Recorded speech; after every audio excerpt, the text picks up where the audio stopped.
Hello बच्चों, एक दिन थोड़ा लेट हो गए, क्लास हो नहीं पाई थी किसी वजह से। आज अपन कंटिन्यू करते हैं, ठीक है। तो आप मुझे बताओ कि आपने एल्कोहल फिनोल वाला चैप्टर कंप्लीट कर लिया होगा, क्योंकि आज मैं उसके क्वेश्चन करवाने वाली हूँ। जो भी 10 साल के क्वेश्चन आए हुए हैं एग्ज़ाम में आरबीएससी वाले बोर्ड में, वो क्वेश्चन अपन करेंगे यहाँ से। और जो नीट वाले बच्चे हैं या जेई वाले बच्चे हैं जो 12th में हैं, तो वो पूरी साल जो नीट और जेई पढ़ते रहते हैं, तो उनके लिए ये बहुत ज़्यादा हेल्पफुल होने वाला है। वो भी देख सकते हैं इसको, ठीक है। तो अपन स्टार्ट करते हैं। इसमें जो फर्स्ट क्वेश्चन दे रखा है वो है कि in Williamson ether synthesis blank को फिल करना है, react with sodium alkoxide and give di alkyl ether. देखो, तो विलियमसन ईथर सिंथेसिस अपन ने पढ़ा था, एक शॉर्ट भी मैंने इसकी डाल दी थी। सोडियम एल्कोक्साइड लेना है। सोडियम एल्कोक्साइड इसने बता नहीं रखा कौन सा सोडियम एल्कोक्साइड लेना है। तो ये अपने पास जो रिएक्शन था ना, वो क्या था, RONA, और ये किससे रिएक्ट करवाता था, RX से रिएक्ट करता था, और अपने पास क्या बनता था, ROR प्लस NaX, ठीक है। तो इसने क्या दे रखा है कि विलियमसन ईथर सिंथेसिस दे रखा है, सोडियम एल्कोक्साइड दे रखा है और डाई एल्किल ईथर दे रखा है, लेकिन पूछ रखा है कि ब्लैंक जो फिल करना है ना जिस ब्लैंक को, उसमें आपको क्या करना है, एल्किल हैलाइड डालना है। कि ये बोल रहा है कि सोडियम एल्कोक्साइड किससे रिएक्शन करेगा कि अपन को डाई एल्किल ईथर दे दे, कौन सी रिएक्शन में, विलियमसन ईथर सिंथेसिस में। तो वो किससे रिएक्ट करेगा, एल्किल हैलाइड से रिएक्शन करेगा। और ये क्वेश्चन आया हुआ आपका 1 नंबर का। तो बहुत ही सिंपल सा क्वेश्चन हो गया ये तो आप कर सकते हो, ठीक है। दूसरा क्वेश्चन इसने दे रखा है कि क्यूमीन से फिनोल बनाना है अपन को। तो जो क्यूमीन से फिनोल बनाने थे तो इसने बोल ही दिया ये वाली बात, तो कि क्यूमीन से फिनोल बन रहा है, तो इसके साथ में जो को प्रोडक्ट बनता था वो क्या बनता था। देखो अपन बना के देखते हैं। ये था अपने पास, ये बेंजीन थी, यहाँ पे कार्बन था, इसके एक हाइड्रोजन जुड़ा हुआ था, एक CH3 जुड़ा हुआ था, और यहाँ पे क्या जुड़ा हुआ था, CH3, ठीक है। फिर मैंने क्या किया था, इसकी रिएक्शन किससे हो रही थी, O2 से हो रही थी, ये ऐसी थी, ठीक है। एक ऑक्सीजन को 2 बॉन्ड चाहिए, तो ये जाके कहाँ शिफ्ट हो जाएंगी, दोनों इसमें, इस बॉन्ड में, C और H बॉन्ड में। तो देखो ये होगी बेंजीन, यहाँ पे C हो गया, ये एक ऑक्सीजन और ये क्या हो गया, H। तो प्रत्येक ऑक्सीजन 2 बॉन्ड बना रही है, सेम यही वाली सिचुएशन है, और दोनों CH3 ऐसे पड़े, ठीक है।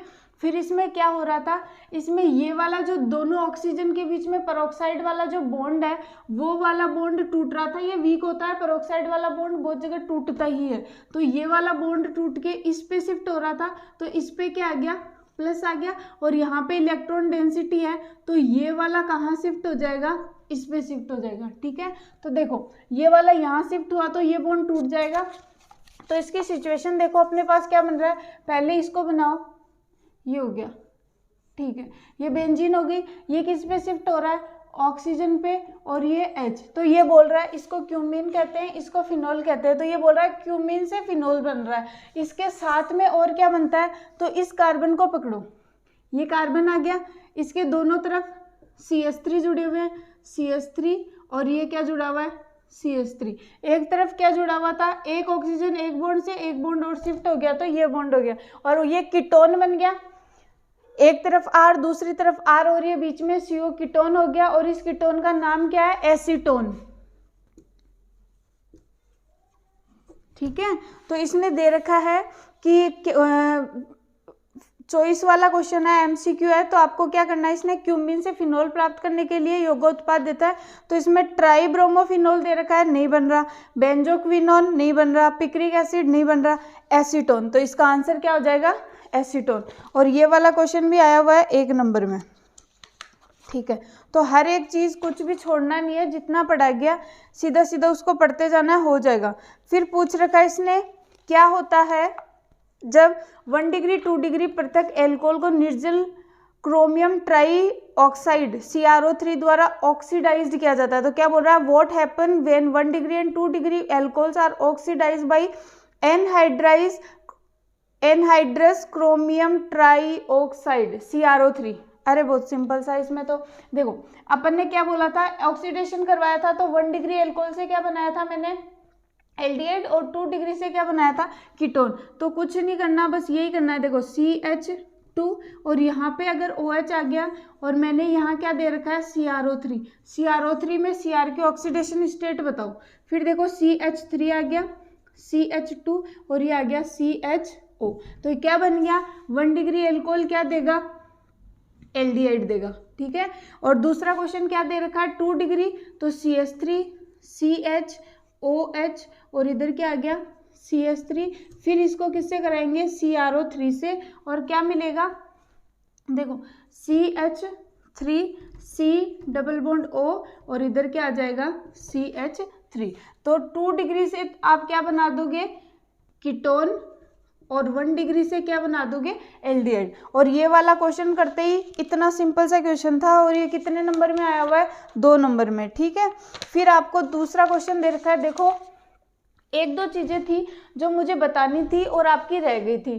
ठीक है, तो उसमें एक तो रिएक्शन है, एक क्या दे रखा है मेथेनॉल और एथेनॉल, जिसकी जो थ्योरी वाली प्रोसेस है वो दे रखी है, और एक चीज और रह गई थी, हाँ एक जो ईथर था उसमें बॉन्ड एंगल रह गया था। तो 3-4 चीज अपनी रह गई थी, वो मैं आपको पहले बता देती हूँ क्योंकि क्वेश्चंस में काम में आती रहेंगी वो वाली चीजें।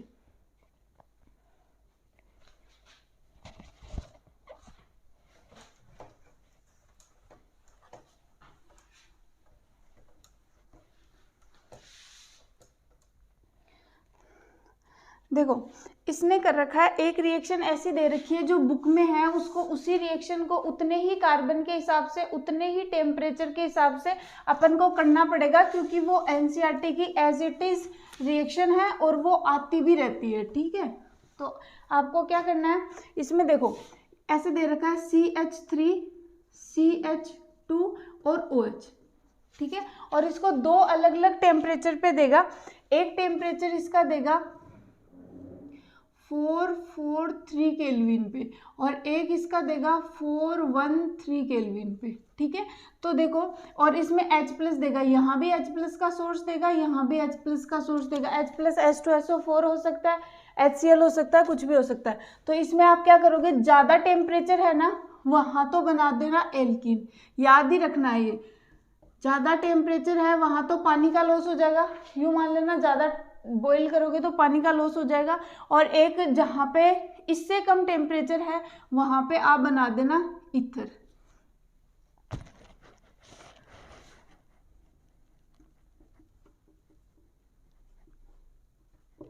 और ईथर ऐसे नहीं कि इन दोनों के बीच में ऑक्सीजन जोड़ दो, पहले ये पूरा लिखना है, फिर ऑक्सीजन लिखना है, और फिर वापस ये पूरा लिखना है। तो इसका नाम बताओ क्या हो जाएगा। देखो इसकी जो चेन आएगी ना वो ऐसे आएगी, 1 और ये 2, तो दोनों सेम ही है चेन, तो इसको क्या बोलेंगे एथिल, और ऑक्सीजन से लगा हुआ है तो क्या बोलेंगे एथॉक्सी, और इसको क्या बोलेंगे इथेन। ठीक है, तो ये वाली रिएक्शन खत्म हुई। दूसरी चीज इसमें एक और दे रखी थी,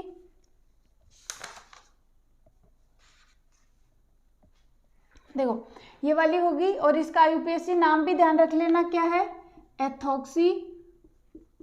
देखो ईथर का नाम करते वक्त क्या करना है, बड़ी वाली चेन एक साइड रखनी है और छोटी वाली चेन एक साइड रखनी है, और जो छोटी वाली चेन है ना उसका एथ मेथ प्रोप ब्यूट जो भी आए और उसके आगे लगा देना ऑक्सी। ठीक है, और फिर इस चेन का नाम लिख देना, तो एथॉक्सी इथेन।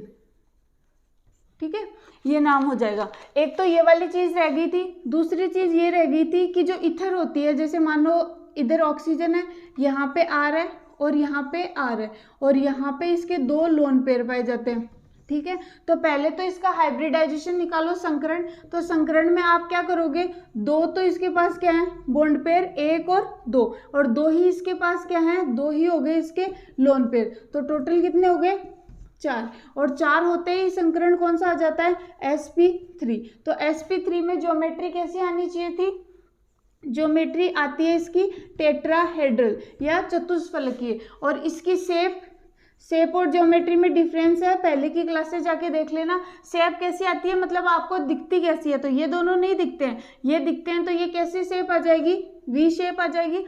फिर ये एंगल, अगर ये sp3 है तो एंगल होना कितना चाहिए था, 109 डिग्री 28 मिनट का होना चाहिए था, लेकिन ये वाले क्या होते हैं, ये बड़े ग्रुप्स होते हैं और ये एक दूसरे को फेंकेंगे, तो ये दूर दूर जब जाएंगे तो ये अपने पास एंगल लगभग आ जाएगा 111 डिग्री। तो ऐसे बोल देगा कि आपके पास जो ये है ईथर है उसमें क्या होते हैं कि sp3 हाइब्रिडाइजेशन होता है तो एंगल ये होना चाहिए, लेकिन इसका एंगल बढ़ के क्यों आता है, तो अगर एंगल पूछ ले तो 111 बता देना, और बढ़ के क्यों आता है तो आपको क्या बोल देना कि बड़े बड़े आर ग्रुप्स होते हैं जो एक दूसरे को प्रतिकर्षित या रिपल्सन करते हैं, जिससे इसका एंगल बढ़ जाता है। ठीक है, और ये वाली चीज़ रह गई थी। और एक और चीज़ थी कि जैसे आपके पास आएगा, एक तो आएगा मीथेन, ठीक है, और एक आएगा इथेन,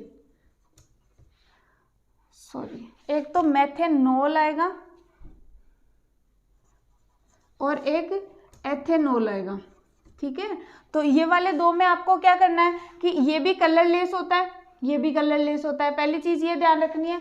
दूसरी चीज आप इसमें क्या ध्यान रखोगे कि इसको किससे बनाया जाता है, देखो जो मेथेनॉल होता है ना उसको बनाया जाता है CO+H2 से, और टेम्परेचर भी इसका हाई रहता है, और जो प्रेशर होता है वो भी 200 से 300 ATM रहता है, और लगभग ये भी 673 केल्विन रहता है, या इससे भी ज़्यादा कम थोड़ा देख लेना ये वाला टेम्परेचर। और फिर इसका जो रिएजेंट होता है वो ZnOCr2O3 होता है, और यहाँ से ये बना देगा CH3OH। पहली चीज़ ये कलरलेस होता है ये। दूसरा फिर एथेनॉल वाला, इसमें ज़्यादा कार्बन का नहीं है और ये लकड़ी से बनाया जाता है, इसको कास्ट स्प्रिट कहते हैं। ठीक है, अब एथेनॉल के बारे में थोड़ी काम की चीज़ें आएंगी, तो एथेनॉल पे आप फोकस करो।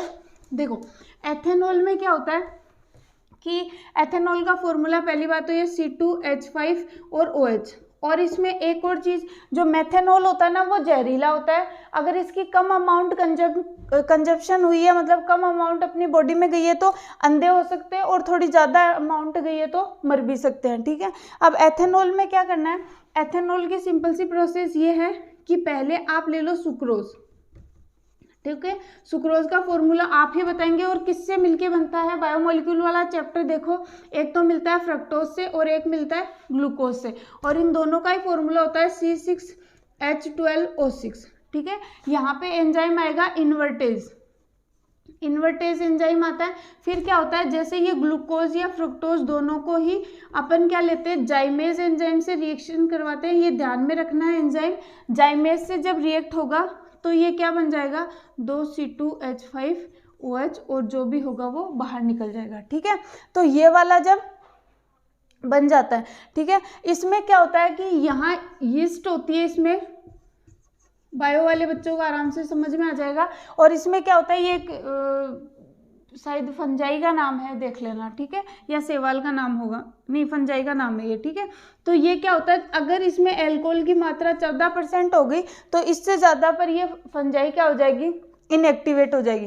तो ये क्वेश्चन पूछ सकते हैं, ये क्वेश्चन पूछ सकते हैं, और ये क्वेश्चन भी पूछ सकते हैं। ठीक है, दूसरी चीज़ ऐसे पूछ सकते हैं कि अगर मान लो कोई ये एल्कोहल है आपके पास, जो एल्कोहल लोग पीते हैं, जो एल्कोहल कंजप्शन करते हैं, वो यही एल्कोहल होती है। ठीक है, तो इसमें क्या होता है कि ये एल्कोहल, इसका जैसे अपन ने बायोमोलिक्यूल वाले चैप्टर में प्रोटीन जब पढ़ी थी, अपन ने इसमें ऐसे पढ़ा था कि प्रोटीन का अपन ने डीनेचुरेशन कर दिया था। ठीक है, जैसे एल्बुमिन को अपन ने हाई टेम्परेचर पे गर्म कर दिया था तो डीनेचुरेशन हो गया था, जैसे दूध में छाछ डाल दी थी तो दही बन गया था, वो भी प्रोटीन का डीनेचुरेशन हो गया था। वैसे एक क्वेश्चन आता है कि एल्कोहल का डीनेचुरेशन कैसे होता है, तो एल्कोहल के डीनेचुरेशन में देखो, एल्कोहल का अपन को डीनेचुरेशन या विकृतीकरण करना है। ठीक है, डीनेचुरेशन को क्या कहते हैं, विकृतीकरण कहते हैं। तो इसमें दो चीजें मिलाई जाती है, एक तो मिलाई जाती है पिरीडीन और एक इसमें मिलाया जाता है कॉपर सल्फेट। ठीक है, तो जो कॉपर सल्फेट होता है ना, वो तो क्या करता है, इसमें कलर ला देता है, कलरफुल बना देगा, क्योंकि ये कैसा होता है, कलरलेस होता था, तो ये इसको कैसा बना देगा, कलरलेस, और ये इसमें क्या कर देगा, दुर्गंध ला देगा, ठीक है। तो ये तो इसकी गंध को खराब कर देगा और ये इसमें क्या ला देगा, कलर।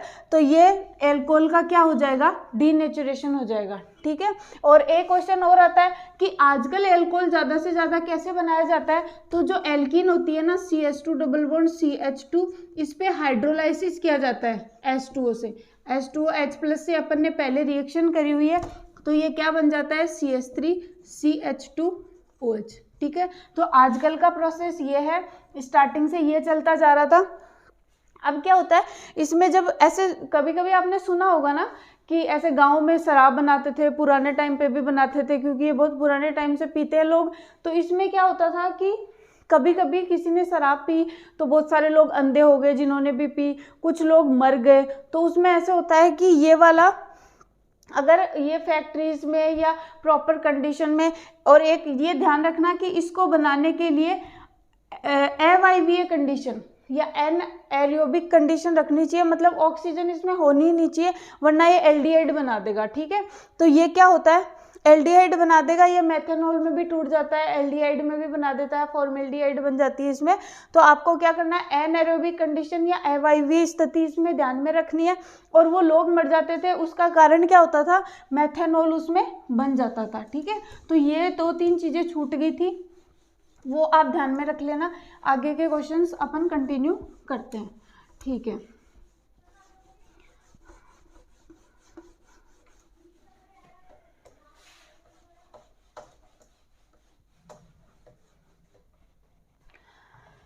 ठीक है बच्चों, तो अब अपन देखते हैं नेक्स्ट क्वेश्चन क्या करवाया हुआ है। इसमें हो गए, दोनों क्वेश्चन हो गए। हाँ, इसमें जो क्वेश्चन आया हुआ है वो है, ये है कि जब एथेनॉल होता है अपने पास CH3 CH2OH और इसको टेम्परेचर दे रखा है इसने 413 केल्विन और ये दे रखा है H2SO4। तो अपन ने अभी ये रिएक्शन पढ़ी थी, अगर कम टेम्परेचर वाला है ना 413 वाला, तो 413 वाला में तो ईथर बनेगा OC2H5 और इसका नाम भी आप ध्यान में रखें। तो ये वाला क्वेश्चन आया हुआ है, 1 नंबर में सीधी रिएक्शन पूछी हुई है, इसको ध्यान में रखना, ठीक है। फिर इसने क्वेश्चन पूछ रखा है, एल्कोहल की तुलना में फिनोल मोर एसिडिक होता है, बजाय एल्कोहल के फिनोल मोर एसिडिक होता है। ये क्वेश्चन अपन ने क्लास में बहुत अच्छे से किया था और ये 1 नंबर का क्वेश्चन है। देखो क्या होता है, मैंने क्या बोला था कि जो भी एसिड होता है उसको H+ निकालना पड़ेगा और वो H+ निकालेगा तो पीछे माइनस बचेगा और माइनस को स्टेबल होना चाहिए। माइनस को स्टेबल होने के लिए जो ऑक्सीजन है उससे इलेक्ट्रॉन विड्रॉइंग ग्रुप, मतलब उस इलेक्ट्रॉनों को खींचने वाले ग्रुप होने चाहिए, जो -M हो सकता है, -I हो सकता है, आप देखो, या रेजोनेंस हो सकता है। तो मेरे पास मानो मैं ये ले लेती हूँ CH3O और H, ये अगर मेरे से निकल गया H+ की फॉर्म में, तो यहाँ पे क्या बचा, माइनस बचा, और ये क्या देता है, +I इफेक्ट देता है, तो ये इधर क्या देगा, धक्का। अपन को चाहिए था कि ये इलेक्ट्रॉन को इधर ले ले, लेकिन ये तो इलेक्ट्रॉन को और बढ़ा रहा है। और अगर मैंने ऐसे ले लिया कि CH3 CH3 और यहाँ पे OH लगा दिया, ये निकलेगा, इस पे माइनस आ जाएगा, ठीक है। ये वाली कंडीशन ले ली, मतलब 2 डिग्री एल्कोहल ले लिया, तो इसमें क्या हो गया, इधर से धक्का देगा, इधर से धक्का देगा और ये और ज़्यादा धक्का देगा, तो 1 डिग्री की बजाय 2 डिग्री कम एसिडिक होगा और उससे भी कम एसिडिक कौन होगा, 3 डिग्री। लेकिन फिनॉल के साथ अपन क्या देखते हैं, ये अपना क्या है, फिनॉल है, ये फिनॉल है, ठीक है, सेम ही था वैसे, लेकिन मेरे को रेजोनेटिंग स्ट्रक्चर बतानी थी। तो ये फिनॉल हो गया, ये अगर इसका H+ के रूप में बाहर निकलेगा तो इस पे क्या बचेगा, माइनस बचेगा, और ये माइनस इधर दे देगा, ये खींच लेगा इस माइनस को, फिर ये यहाँ आ जाएगा। तो ऐसे पूरी रेजोनेटिंग स्ट्रक्चर जाके वीडियो में देख लेना कंप्लीट। तो ये क्या कर रहा है, इस माइनस को बढ़ा नहीं रहा है, इस माइनस को खींच रहा है, और जितना माइनस को खींचेगा उतना ही स्टेबल होगा और उतना ही इजीली ये क्या करेगा, H+ को छोड़ देगा। तो आपको क्या बताना है कि एलिफेटिक एल्कोहल्स में ये इधर R ग्रुप जुड़े होते हैं, जो डोनेटिंग ग्रुप्स होते हैं, जो इसकी स्टेबिलिटी को घटाते हैं, लेकिन इसमें रेजोनेंस वाली वजह से ये इसके खींचता है इसको, इसकी वजह से इसकी स्टेबिलिटी बढ़ जाती है।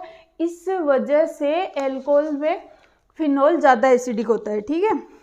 दूसरा क्वेश्चन पूछ रखा है कि एस्ट्रीफिकेशन वाली रिएक्शन पड़ी थी, उसमें 1 डिग्री 2 डिग्री 3 डिग्री एल्कोहल दे रखे हैं, उसमें इसकी रिएक्टिविटी क्या होगी। ठीक है, तो एसिडिक की जो एसिडिक नेचर जितना होगा ना उतनी ही उसकी क्या होगी, वैसे ही उसकी रिएक्टिविटी होगी। तो देखो एसिडिक नेचर 1 डिग्री 2 डिग्री में कैसा होता है, इसने 3 एग्जाम्पल ले रखे हैं। पहला दे रखा है CH3 CH2 OH, एस्ट्रीफिकेशन, ध्यान रखना क्वेश्चन दोबारा आ सकता है। फिर पूछ रखा है CH3 और यहाँ पे कर रखा है OH, फिर कर रखा है CH3 और ये कर रखा है OH। ठीक है, ये वाली तीनों कंडीशन है। सबसे ज़्यादा एसिडिक मैंने किसको बताया था, 1 डिग्री को, फिर 2 डिग्री को, फिर 3 डिग्री को। और वजह क्या बताई थी, H+ निकलने के बाद में माइनस आएगा, ये इधर इसको फेंकेगा, यहाँ से H+ निकला, ये माइनस, ये ज़्यादा फेंकेगा, और ये तीनों फेंकेंगे तो ये और ज़्यादा फेंकेगा, तो ये और कम अनस्टेबल हो जाएगा। तो आपको क्या करना है, ये सबसे कम स्थायी है, तो आपको क्या करना है, 1 डिग्री की एस्ट्रीफिकेशन सबसे अच्छी, फिर 2 डिग्री, फिर 3 डिग्री। तो ये भी पूछा हुआ है 1 नंबर में, और आपके क्वेश्चन नंबर आ जाते 2। ठीक है, फिर नेक्स्ट क्वेश्चन इसने पूछ रखा है, नेक्स्ट क्वेश्चन में इसने ये कह रखा है कि आप बताओ एल्कोहल और एल्कोहलों का क्वथनांक समतुल्य आणविक भार वाले हाइड्रोकार्बन एवं ईथर से अधिक क्यों होता है। तो जब मैंने आपको बॉइलिंग पॉइंट बताया था, बॉइलिंग पॉइंट में क्या बताया था, जो भी अपन ने बताया था, हाइड्रोकार्बन के बारे में बात करी थी, ईथर के बारे में बात करी थी, और एल्कोहल के बारे में बात करी थी। जाके वीडियो में देखो, या मैं यहाँ एक बार फिर से करवा देती हूँ। देखो क्या सीन हो रखा है इसने, देखो ये है CH3 CH2 और CH3, ये तो हाइड्रोकार्बन हो गया, हाइड्रोजन और कार्बन। फिर CH3O और CH3, ये ईथर हो गया। फिर क्या हो गया, CH3 CH2 और ये O और ये क्या हो गया, H। ठीक है, तो मैंने क्या बताया था, हाइड्रोजन बॉन्डिंग वहाँ होती है जहाँ पे हाइड्रोजन किससे जुड़ा हो, फोन से, मतलब फ्लोरीन से जुड़ा हो, ऑक्सीजन से जुड़ा हो, भले नाइट्रोजन से जुड़ा हो, वहीं पे क्या होगी, हाइड्रोजन बॉन्डिंग होगी। तो यहाँ पे हाइड्रोजन ऑक्सीजन से जुड़ा हुआ है क्या, नहीं जुड़ा हुआ। यहाँ पे हाइड्रोजन ऑक्सीजन से जुड़ा हुआ है क्या, नहीं जुड़ा हुआ। यहाँ पे हाइड्रोजन ऑक्सीजन से जुड़ा हुआ है क्या, जुड़ा हुआ है। तो देखो ये तो लगभग एक एक मॉलिक्यूल बने रहेंगे, ये अपने लोन पेयर से थोड़ा बहुत कर सकती है, लेकिन बहुत ही कम करेगी, मतलब बॉन्डिंग कम करेगी। लेकिन यहाँ पे भर के क्या होने वाला है, हाइड्रोजन बॉन्डिंग होने वाली है। और हाइड्रोजन बॉन्डिंग अगर ज़्यादा हुई तो आपस में बॉन्ड अच्छे बनेंगे, और अगर जैसे जैसे बॉन्ड अच्छे बनेंगे ना, वैसे वैसे उन बॉन्डों को तोड़ने में एनर्जी चाहिएगी। और एनर्जी अपन किस फॉर्म में दे रहे हैं, टेम्परेचर की फॉर्म में दे रहे हैं। ठीक है, तो जब अपन टेम्परेचर की फॉर्म में एनर्जी दे रहे हैं तो सबसे ज़्यादा, देखो ये वाले इसकी एग्जैक्ट डाटा ये है, इसमें देखो ये हाइड्रोजन बॉन्डिंग है, तो ये सारे मॉलिक्यूल एक दूसरे से जुड़े हुए हैं, और ये मॉलिक्यूल सारे एक दूसरे से जुड़ने की वजह से इनको एनर्जी ज़्यादा देनी पड़ेगी ताकि इन बॉन्ड को अपन ब्रेक कर पाए। ठीक है, तो सबसे ज़्यादा सबसे ज़्यादा बॉइलिंग पॉइंट इसका होगा। मतलब अपन क्या करते हैं, बॉइलिंग पॉइंट या मेल्टिंग पॉइंट को अपन किससे कनेक्ट करते हैं, अपन उनको कनेक्ट करते हैं मास से। बॉइलिंग पॉइंट या मेल्टिंग पॉइंट डायरेक्टली होते हैं मास के। लेकिन देखो 3 कार्बन है, तो ये पहले करवाया हुआ है, डायरेक्ट लिख देती हूँ। ये 46 होता है इसका मास, और इसका भी 46 होता है, इसका 44 होता है, इसका 46 होता है, और इसका भी क्या होता है, 46। तो मास एग्जैक्टली लगभग सेम है, लेकिन इसमें हाइड्रोजन बॉन्डिंग है, इसमें थोड़ी थोड़ी लोन पेयर से हो सकती है, और इसमें बिल्कुल नहीं है। तो सबसे ज़्यादा जो बॉइलिंग पॉइंट आएगा वो इसका आएगा, और वो कितना आएगा, 351 केल्विन। ये इसका बॉइलिंग पॉइंट है, ये इसका आएगा 251 केल्विन अप्रोक्स। ठीक है, और इसका करना है 231 केल्विन, इसका कर लेना 248 केल्विन। तो आपको क्या करना है, सबसे ज़्यादा ये तो दे भी सकता है, एक तो ये ऑर्डर पूछ सकता है सबसे ज्यादा इसका होगा और इसका लगभग बराबर सा होगा, लेकिन इसका फिर इसका रीजन पूछ सकता है, एग्जैक्ट वैल्यू भी पूछ सकता है, फिर इसका रीजन पूछ सकता है कि क्यों होता है। तो इसमें ऑक्सीजन हाइड्रोजन से जुड़ा हुआ है और ये क्या करेगा, हाइड्रोजन बॉन्डिंग करेगा, उसकी वजह से होता है। ठीक है, दूसरा क्वेश्चन इसने पूछ रखा है कि इसको डिहाइड्रोलाइसिस करना है या इसको हाइड्रोलाइसिस करना है। ठीक है, हाइड्रोलाइसिस या निर्जलीकरण मतलब इसको पानी बाहर निकालना है, और पानी बाहर किस में से निकालना है, इसको एल्कोहल में से। जो मैंने इसका आपको बहुत अच्छे से कार्बोकेटाइन बनी थी वो रिएक्शन उसमें दे रखी है, तो इसकी जो रिएक्टिविटी थी वो बताई थी। तो इसमें आप क्या करोगे ये ध्यान रख लेना, डिहाइड्रेशन करना है। ठीक है, डिहाइड्रेशन या निर्जलीकरण मतलब पानी को बाहर निकालना है। देखो एस्ट्रिफिकेशन करना है तो 1 डिग्री का सबसे ज्यादा, फिर 2 डिग्री का, फिर 3 डिग्री का। फिर एसिडिक नेचर देखना है तो 1 डिग्री का, 2 डिग्री का, 3 डिग्री का। 3-4 ऑर्डर है, ध्यान रख लो, काम हो जाएगा। फिर अगर आपको डिहाइड्रेशन करना है तो आपको क्या करना है, 3 डिग्री सबसे अच्छा हाइड्रेशन होगा, फिर 2 डिग्री का और फिर 1 डिग्री का। और रीजन पूछे तो आपको क्या करना है, देखो 3 डिग्री बनाती हूँ, कार्बन कार्बन कार्बन और यहाँ पे OH, CH3 और डिहाइड्रेशन करने में क्या होता है, पहले तो OH बाहर निकल जाता है OH माइनस की फॉर्म में, और एक यहाँ से हाइड्रोजन निकलेगा। ठीक है, तो एल्कीन बनेगी। ठीक है, तो OH बाहर निकल गया तो यहाँ पे ये प्लस छोड़ के जाता है। फिर दूसरी कंडीशन में क्या होती है, CH इधर CH3 होता है और यहाँ पे भी क्या होता है CH3, और OH बाहर निकल गया, ये प्लस छोड़ के गया। तीसरी कंडीशन होगी CH3 CH2 और इस पे भी ये क्या छोड़ के गया, प्लस छोड़ के गया। अब देखो ये 3 डिग्री है, ये 2 डिग्री है और ये 1 डिग्री है। तो 3 डिग्री में अल्फा हाइड्रोजन काउंट करो कार्बोकेटाइन से।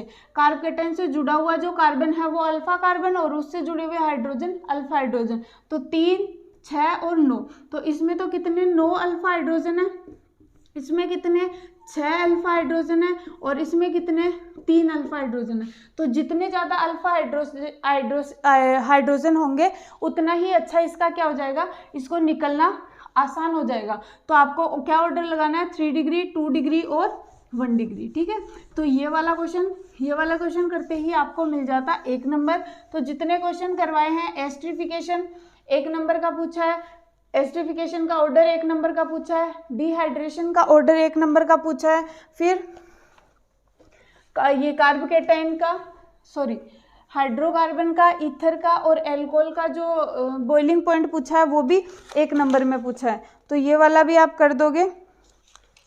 फिर नेक्स्ट क्वेश्चन पूछ रखा है, नेक्स्ट क्वेश्चन है फिनोल में उपस्थित कार्बन ऑक्सीजन आबंध लंबाई मेथेनॉल से कम क्यों होती है। देखो क्वेश्चन ये है, एक रेजोनेंस से ही बहुत सारे क्वेश्चन हो गए। ये हो गया, यहाँ पे OH हो गया और एक दे रखा है CH3 और O और H दे रहा है। तो ये बोल रहा है कि यहाँ पे जो कार्बन है वो और इस ऑक्सीजन की जो बंध की लंबाई है वो इस कार्बन से और इस ऑक्सीजन से बंध की लंबाई कम होती है। क्यों होती है, क्योंकि ये अपने लोन पेयर इधर देगा और इसमें डबल बॉन्ड करेक्टर आ जाएंगे, यहाँ पे कोई डबल बॉन्ड करेक्टर नहीं आते हैं। और आपको ये पता होगा एक जो सिग्मा बंध होती है उसकी लंबाई सबसे ज़्यादा, फिर पाई वाले की और फिर 3 वाले की। ये क्या बताई है मैंने, बंध की लंबाई का ऑर्डर बताया। तो यहाँ पे तो आंशिक डबल बॉन्ड आ जाएगा या पार्शियली डबल बॉन्ड करेक्टर आने की वजह से ये जो बॉन्ड लेंथ है वो इससे क्या हो जाएगी, छोटी हो जाएगी। तो आपको रीजन क्या लिखना था, पार्शियली डबल बॉन्ड या फिनोल जो बेंजीन का होता है उसका रेजोनेंस कारण लिखना था, तो 1 नंबर मिल जाता। फिर बोल रहा है कि ईथर में उपस्थित कार्बन ऑक्सीजन कार्बन का जो बॉन्ड एंगल होता है वो 109 डिग्री 28 मिनट से ज़्यादा क्यों होता है। क्या बोल रहा है ये बोल रहा है ये ऑक्सीजन है, यहाँ पे R ग्रुप है और यहाँ पे R ग्रुप है। तो ये जो बॉन्ड एंगल है वो 109 डिग्री 28 मिनट से क्या होता है, ज़्यादा होता है। और अभी बताया था कितना होता है, 111 डिग्री होता है। तो रीजन पूछ रखा है, तो रीजन आपको क्या बताना है कि इन दोनों के बीच में क्या होगा, प्रतिकर्षण होगा, जिससे एक दूसरे को दूर दूर फेंकेंगे। और जैसे जैसे दूर दूर फेंकेंगे इसमें क्या होता है, ये देखो ये जो होते हैं ना वो इन बॉन्डों को इधर फेंकते हैं, तो ये पास आने चाहिए थे, लेकिन इनका जो रिपल्सन है ना इनके ऊपर डोमिनेट कर जाता है और ये एक दूसरे को दूर फेंकेंगे और बॉन्ड एंगल कितना हो जाएगा 111। तो वापस आपको कितना मिल जाता, 1 नंबर मिल जाता। ये आपको ध्यान में रखना है। फिर क्वेश्चन पूछ रखा है, देखो रिएक्शन कंप्लीट करवा रखी हैं और कल मैंने एक शॉर्ट वीडियो भी डाली थी और मैंने बहुत अच्छे से आपको क्या करवाया था, वो जो विलियमसन ईथर सिंथेसिस था, तो सिंथेसिस में भी बताया था मैंने कि जो एल्कोहल लेते हैं वो कितने डिग्री अच्छा होता है और जो एल्किल हैलाइड लेते हैं वो कितने डिग्री अच्छा होता है, और उनको तोड़ते हैं तो कैसे तोड़ते हैं। नहीं समझ में आए तो वो शॉर्ट जाके फिर से देख लेना। देखो इसने एक क्वेश्चन दे रखा है, एक रिएक्शन है जो आपको करनी है। पहली रिएक्शन 3-4 रिएक्शन दे रखी है। पहली दे रखी है CH3CH2OH और इसको दे रखा है इसने यहाँ पे H2SO4 के साथ दे रखा है 413 केल्विन पे, ठीक है पहली। दूसरी दे रखी है कार्बन और उससे 3 CH3 जोड़ रखे हैं, मतलब एक CH3 इधर, एक इधर, एक इधर, उसको ऐसे लिख सकते हैं। फिर इधर लिख रखा है OCH3 और यहाँ पे इसकी रिएक्शन करवा रखी है HI से, आपको प्रोडक्ट बताना है। तीसरी रिएक्शन इसने बता रखी है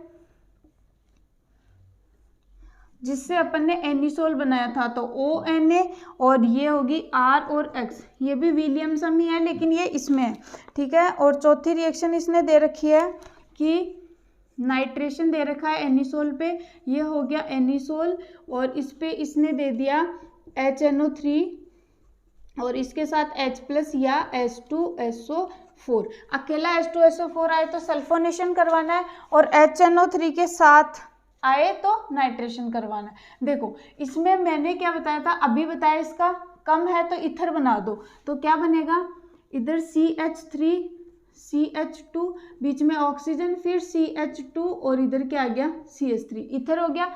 दूसरा देखो मैंने ऐसे बताया था कि जब अपन एल्कोहल लेते हैं ना, जब अपन विलियमसन ईथर सिंथेसिस करवाएंगे तो विलियमसन ईथर सिंथेसिस में तो अलग प्रोसेस थी, पहले मैं तोड़ने की बता देती हूँ। जब आप इनको तोड़ोगे तो एक तरफ तो 3 डिग्री दे रखा है और एक तरफ क्या दे रखा है 1 डिग्री, तो जो 1 डिग्री होता है ना उसके साथ तो क्या लगा दो I, और जो 3 डिग्री होता है ना उसके साथ ऑक्सीजन के हाइड्रोजन लगा दो। तो आपको क्या करना है, देखो CH3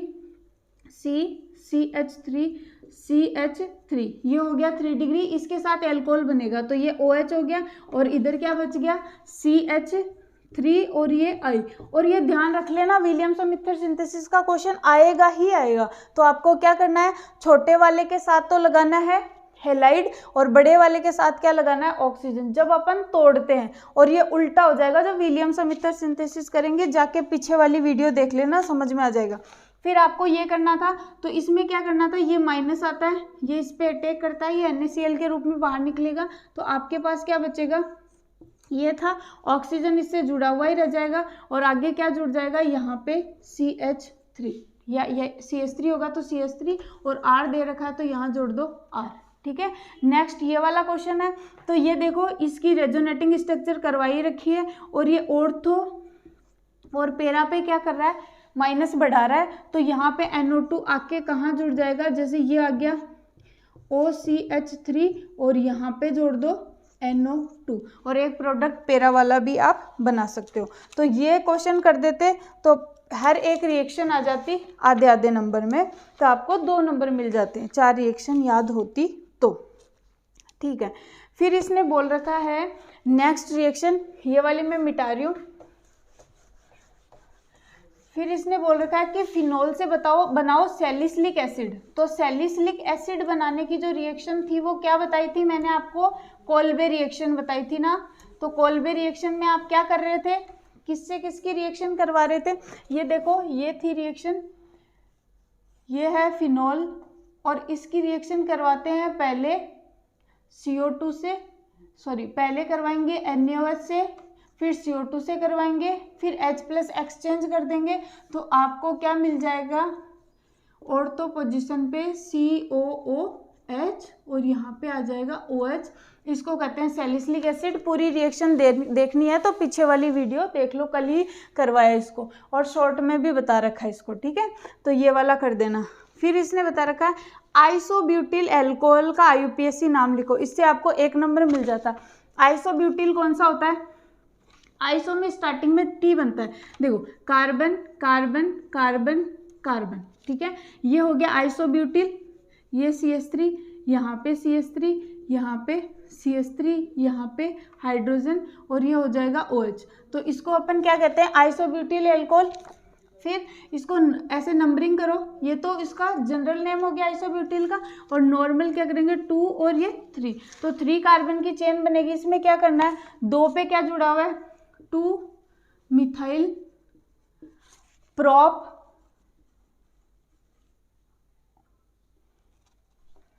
प्रोपेनोल, मतलब एक पे लिखा तो प्रोप 1 ओल भी लिख सकते हैं, और एक पे तो सेल्फ अंडरस्टूड होता है तो प्रोपेनोल भी हो जाएगा।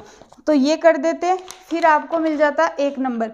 जो नेमिंग दे रखी है ना, वो नॉर्मल नेमिंग तो समझ में आ ही रखी है, फिर जो टेबल दे रखी है उसको पढ़ लो, उसी में से क्वेश्चन आएगा, उसके बाहर कुछ नहीं आएगा।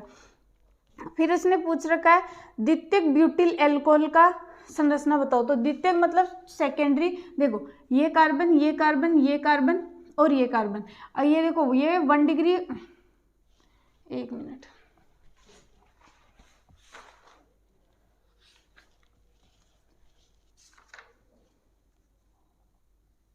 हाँ सही है ये वाला। तो इसमें द्वितीयक मतलब यहाँ पे OH लग जाता, और बाकी इसकी वैलेंसी आप कंप्लीट कर दो। तो आप क्या करोगे, 1 नंबर 2 नंबर 3 नंबर 4 नंबर। अब बोलो इधर से भी तो नंबरिंग कर सकते हैं, इधर से नंबरिंग करोगे तो एल्कोहल को 3 नंबर मिलेगा और अपन को लोवेस्ट नंबर देना है, तो 1 नंबर और ये 2 नंबर। तो आप क्या करोगे, ब्यूट 2 ओल, या ब्यूटेन मतलब सारे वही हैं, एन भी लगा सकते हो, ब्यूटेन 2 ओल कर देना, ठीक है। तो ये कर दोगे तो भी आपको मिल जाएगा 1 नंबर।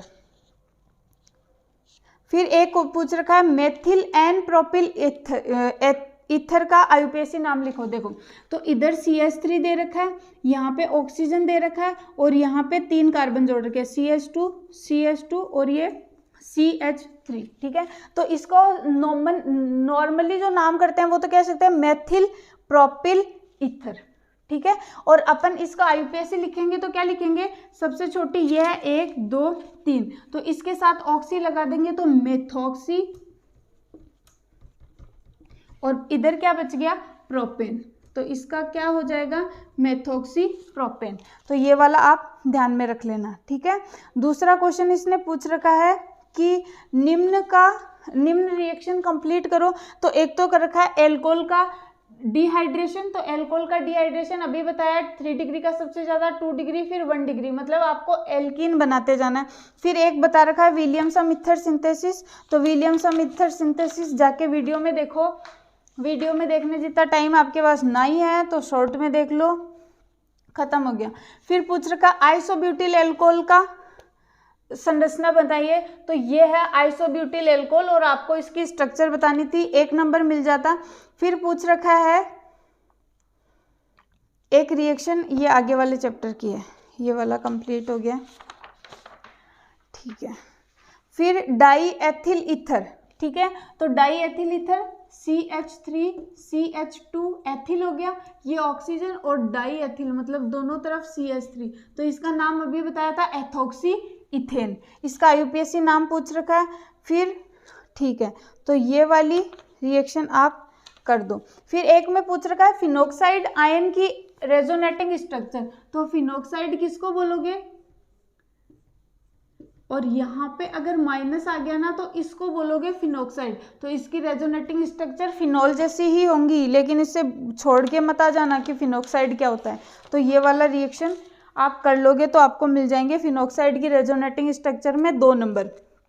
फिर एक पूछ रखा है ऑर्थोनाइट्रोफिनोल व पैरानाइट्रोफिनोल में ज़्यादा वॉयलेटिंग या वाष्पशील कौन सा है, मतलब सबसे पहले वाष्प किसकी बनेगी, तो वाष्प ज़्यादा वाष्प उसकी बनेगी ऑर्थोनाइट्रोफिनोल, ध्यान में आ रहा है पहले कौन सा है, तो ज़्यादा वाष्प उसकी बनेगी जिसमें बॉन्डिंग कम है, मतलब जो हाथ बांधे खड़ा था, मैंने एक एग्जाम्पल बताया था ना, हाथ बांधे खड़ा था, तो हाथ बांधे कौन सा वाला खड़ा था, देखो इसमें सिचुएशन ये थी, ये OH था और यहाँ पे N डबल बॉन्ड O और ये था और यहाँ पे हो रही थी बॉन्डिंग। ये ऑर्थोनाइट्रोफिनॉल था और एक मैंने पेरा का जो बनाया था ये OH था, यहाँ पे N ये था और इससे वापस आगे वाला बॉन्डिंग कर रहा था तो ये और ये OH था और यहाँ पे NO2 था। ऐसे बॉन्डिंग होती जा रही थी। यहाँ पे हाइड्रोजन बॉन्डिंग था। इसमें इंट्रामोलिकुलर था, इसमें इंटरमोलिकुलर था, इसमें बॉन्डिंग खुद से ही थी तो ये जल्दी वाष्प बनाएगा तो ये ज़्यादा वॉयलेटिंग ये होगा। तो जो तीनों बताया था मैंने, तो इसने तो एक ही पूछा है। मैंने वेपर प्रेशर भी बताया था, विस्कोसिटी भी बताई थी और मेल्टिंग पॉइंट, बॉइलिंग पॉइंट भी बताया था। जाके वीडियो में देख लो। हो सकता है इसमें ये वेपर प्रेशर का आ गया वॉयलेट का तो अगला दूसरा पूछ ले आपको, तो ये वाला जाके एक बार फिर से देख लेना वीडियो में। फिर वापस क्वेश्चन क्या आया है, डाई एथिल ईथर का IUPAC नाम लिखो। लिख दोगे ना, डाई एथिल ईथर, दोनों तरफ C2H5 है, बीच में ऑक्सीजन है और वापस C2H5 है, तो क्या करना है, एथॉक्सी इथेन। ओके, फिर ये 1 नंबर का था। फिर क्वेश्चन पूछ रखा है क्लोरोबेंजीन में हेलोजन परमाणु से बंधित कार्बन की संकरण अवस्था। देखो ये वाले क्वेश्चन बहुत बार आए हुए हैं और इसको ध्यान में रखना। जैसे ये है और ये Cl है तो यहाँ पे ये डबल बॉन्ड बना लेगा, ये भी डबल बॉन्ड आता था। और यहाँ पे देखो पहले जो इसकी स्ट्रक्चर होती थी ये होती थी, तो इसमें आपको ज़्यादा कुछ नहीं करना, इसकी आप sp2 हाइब्रिडाइजेशन कर देना क्योंकि सारे ही कार्बन sp2 हाइब्रिडाइज्ड ही है। ये यहाँ से डबल बॉन्ड बनाएगा तो ये यहाँ से तोड़ देगा, तो एक डबल बॉन्ड आएगा तो ये sp2 ही हो जाएगा। तो आपको ये क्या करना है, sp2 करना है। अगर ऐसे ही फिनोल का आ जाए उस कार्बन का तो भी क्या करोगे, sp2। एनिलीन का आ जाए तो भी क्या करोगे, sp2। अगर एनिसोल वाले कार्बन का आ जाए तो भी क्या करोगे, sp2। ठीक है, तो ये वाली चीजें आप ध्यान में रख लेना। और आप मुझे बताओ कि अगर ये आ जाए बेंजीन डाइजोनियम वाले का आ जाए तो क्या करोगे, ये आप मुझे बताओ। फिर ये पूछ रहा है कि प्राइमरी एल्कोहल है उसका ऑक्सीडेशन करेंगे तो क्या बनेगा, बहुत सिंपल है, CH3CH2OH। 1 डिग्री जो एल्कोहल है इसका अपन ने ऑक्सीडेशन करवाया था, अभी किससे करवाया था, CrO3 से करवाया था, तो आपके पास क्या मिल रहा था, CHO मिल रहा था। ठीक है, तो ये वाला कंप्लीट हो गया। उसके बाद देखो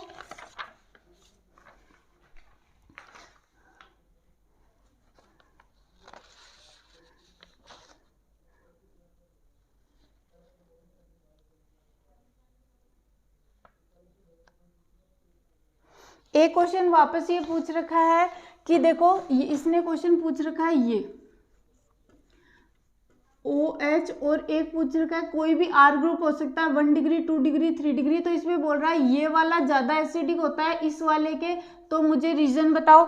अभी बताया था, आप ही बताओ मुझे रीज़न। फिर वापस क्वेश्चन यही पूछ रखा है कि CH3CH2OH है और इसको दे रखा है 413 केल्विन और H2SO4 पे, तो आप बताओ क्या प्रोडक्ट बनेगा इसका, कर सकते हो। पीछे आ गया ये वाला क्वेश्चन। फिर देखो एथिलीन ग्लाइकोल, ग्लाइकोल कब लगाते हैं, जैसे ये एथिलीन मतलब 2 कार्बन हो गया, यहाँ CH2 और यहाँ पे CH2, और ग्लाइकोल तब लगाते हैं जब दोनों पास वाले कार्बन पे क्या लगाओ, OH। तो इसका फॉर्मूला ये होगा। फिर इसने पूछ रखा है एक रिएक्शन 2 डिग्री दे रखी है, CH और यहाँ पे CH3 दे रखा है, एक CH3 दे रखा है और इसके OH लगा रखा है, और ये दे रखा है कॉपर पे, कॉपर दे रखा है और 573 केल्विन दे रखा है। तो कुछ नहीं करना, 2 डिग्री आ गया ना, तो 2 डिग्री का क्या बना दोगे, देखो CH3, फिर कार्बन पे आ जाओ, फिर इधर किस पे आ जाओ, CH3 और यहाँ पे क्या बना दो, कीटोन। तो 2 डिग्री का आप करोगे तो आपको क्या मिलेगा, कीटोन। फिर नेक्स्ट रिएक्शन इसने पूछ रखी है, देखो नेक्स्ट रिएक्शन में यही है कि 1 डिग्री दे दिया, यहाँ पे ये दे दिया CH3CH2OH और यही दे दिया कॉपर दे दिया और 573 केल्विन दे दिया। तो 1 डिग्री से क्या बना दोगे, आप बताओ 1 डिग्री से क्या बनाते हैं, ऑक्सीडेशन करते हैं तो एल्डिहाइड, ठीक है। तो यहाँ पे बना देना CH3CHO।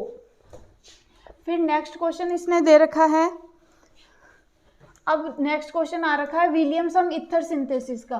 तो विलियमसन ईथर सिंथेसिस ध्यान में लाओ, क्या था विलियमसन ईथर सिंथेसिस, जिसमें एक तो एल्कोहल के साथ मतलब एल्कोक्साइड आयन था और एक इसमें क्या था, देखो अभी देखो मैं बताती हूँ।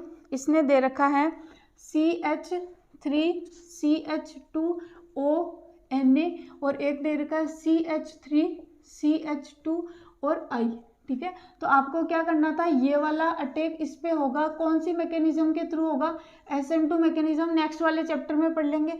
ये निकल जाएगा, ये निकल जाएगा, इथर बना दो।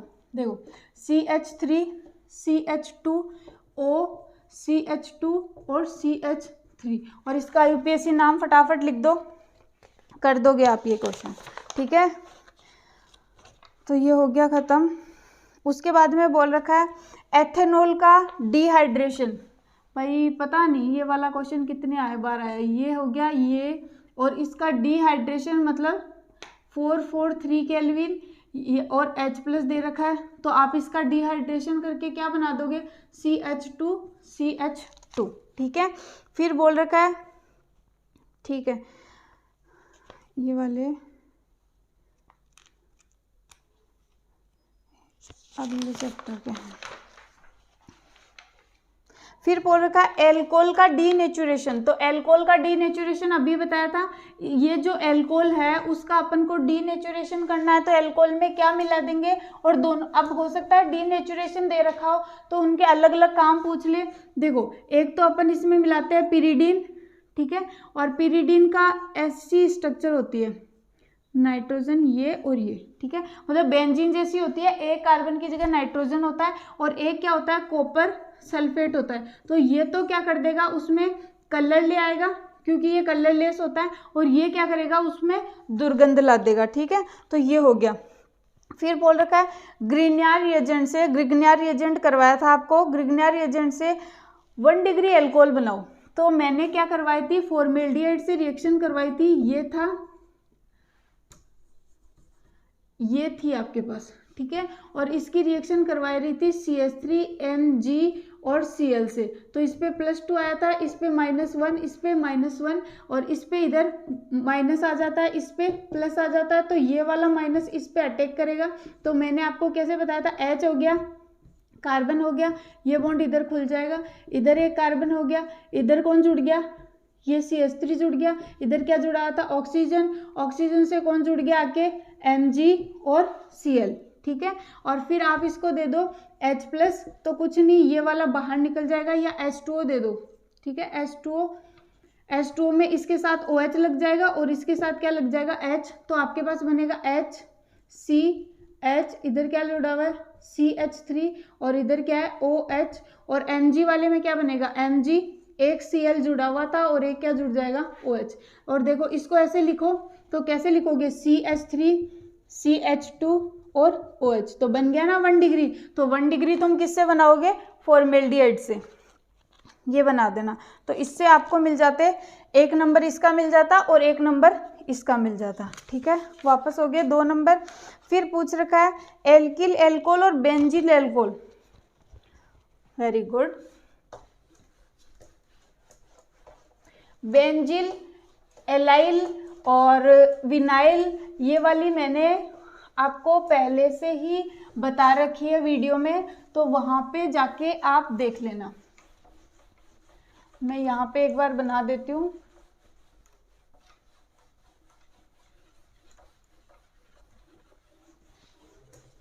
देखो तो इसने क्या कर रखा है, एल्किल एल्कोहल, एल्किल एल्कोहल मतलब CH3 कुछ भी लिख दो, R ग्रुप और OH। तो एल्किल एल्कोहल की स्ट्रक्चर पूछ रखी है सीधी सीधी, और एक पूछ रखा है बेंजील एल्कोहल। तो पहले बेंजीन बनाओ, फिर CH2 बनाओ और फिर OH लगा दो। तो ये तो बेंजील एल्कोहल है और ये कौन सा है, एल्किल एल्कोहल। दोनों की स्ट्रक्चर बनाते ही 1 नंबर मिल जाता। फिर पूछ रखी है एनिसोल की रेजोनेटिंग स्ट्रक्चर, तो ये हो गया OCH3। अब एनिसोल ही नहीं पता होगा तो रेजोनेटिंग स्ट्रक्चर कैसे बनाओगे, तो आपको क्या करना है, ये यहाँ आया, ये यहाँ चला गया, एज लाइक फिनोल, कुछ भी नहीं करना है। ये यहाँ आ गया, ये डबल बॉन्ड OCH3, इस पे प्लस आ गया, यहाँ पे बॉन्ड था, यहाँ पे बॉन्ड था, अब ये यहाँ आएगा तो ये यहाँ चला जाएगा, और ऐसे इसकी रेजोनेटिंग स्ट्रक्चर कंप्लीट करते जाना। रेजोनेटिंग स्ट्रक्चर पूरे बनाते ही आपको 1 नंबर मिल जाएगा। ठीक है, फिर इसने पूछ रखी है IUPAC नाम पूछ रखा है। ठीक है, तो देखो CH2, CH, CH2 और OH, तो आपको क्या करना है 1, 2 और 3। तो पहले लिखो प्रॉप, फिर 2 पे क्या आ रहा है 2 इन और 1 ओल, तो ये क्या हो जाएगा इसका IUPAC नाम हो जाएगा। फिर एक IUPAC नाम और पूछ रखा है CH2, CH, CH2, OH, OH और OH, तो आपको क्या करना है 1, 2, 3, तो 1, 2, 3 ट्राई हाइड्रोक्सी प्रोपेन, क्या करना है इनको यही चेन लेनी है और इन तीनों को ही मेन फंक्शनल ग्रुप नहीं मान रहा है, तो क्या करना है 1, 2, 3 ट्राई हाइड्रोक्सी। अगर इनको मेन फंक्शनल ग्रुप नहीं मानते हैं तो इसके प्रीफिक्स लगता है, उसको हाइड्रोक्सी कहते हैं, और मेन फंक्शनल ग्रुप मानते हैं तब इसके सफिक्स लगता है और वो लिखते हैं ओल, तो ट्राई हाइड्रोक्सी प्रोपेन। ठीक है, ये कर देना। फिर आ जाएगा वापस IUPAC नाम पूछ रखा है, देखो CH3O, CH, CH3 और ये आ जाएगा CH3, तो 1 नंबर इसको देंगे, 2 इसको देंगे, 3 इसको देंगे, या 1 इसको, 2 इसको, 3 इसको, तो ये क्या हो गया मेथॉक्सी 2 प्रोपेन। 1 मिनट,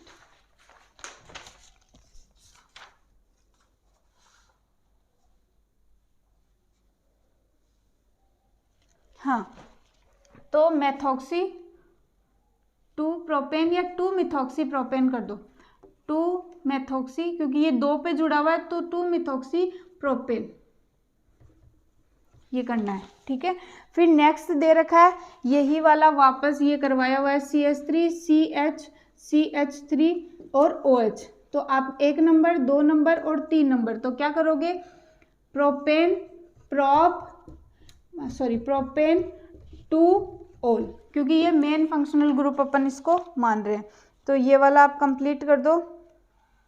और एक रिएक्शन देखो, इसमें इसने रिएक्शन दे रखी है ब्रोमिनेशन वाली, तो आपको ब्रोमिनेशन, नाइट्रेशन, सल्फोनेशन, ये जो ESR वाली रिएक्शन है इसमें तो कहीं भी नहीं अटकना चाहिए, बहुत इजी से, और बहुत बार मैंने ये वाली रिएक्शन करवाई है। अभी अपन हैलाइड वाले में भी ये वाली रिएक्शन करेंगे, और अपन जो एल्डिहाइड कीटोन वाला होगा उसमें भी करेंगे। देखो क्या दे रखा है, फिनोल दे रखा है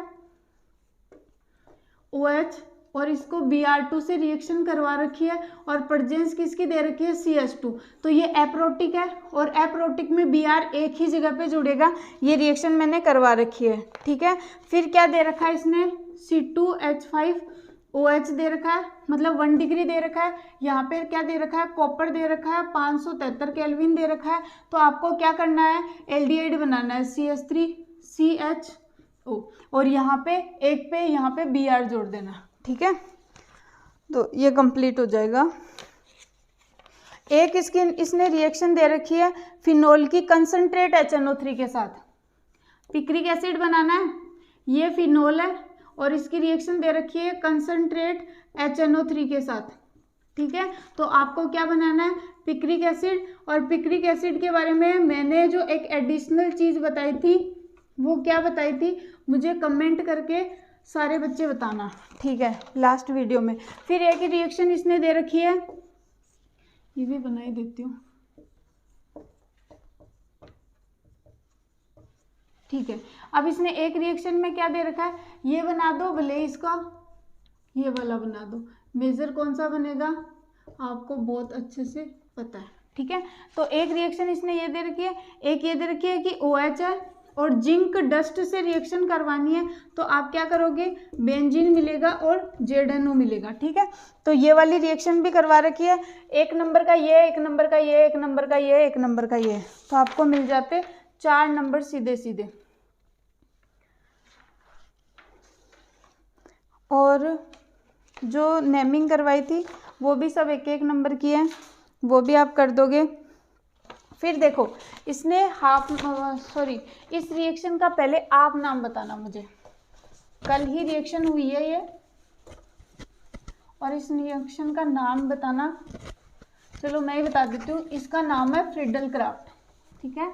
और एक बच्ची ने पूछा था स्कूल में, उसको प्रॉब्लम भी आती है, फ्रिडल क्राफ्ट को आपको पहचानना है लेविस एसिड से, और लेविस एसिड इसमें दिया हुआ है AlCl3। देखो इसमें रिएक्शन जाके देख लेना बेटा, आपको समझ में आ जाएगा। ये Cl है और आप CH3Cl दे रखा है, और यहाँ पे दे रखा है एनहाइड्रस मतलब निर्जल, और क्या दे रखा है AlCl3। मैंने रिएक्शन में बहुत अच्छे से बता रखा है कि इसके पास वैकेंट ऑर्बिटल है, ये लोन पेयर लेके इसमें दे देगा, ये अपन को मिल जाएगा CH3+, ठीक है।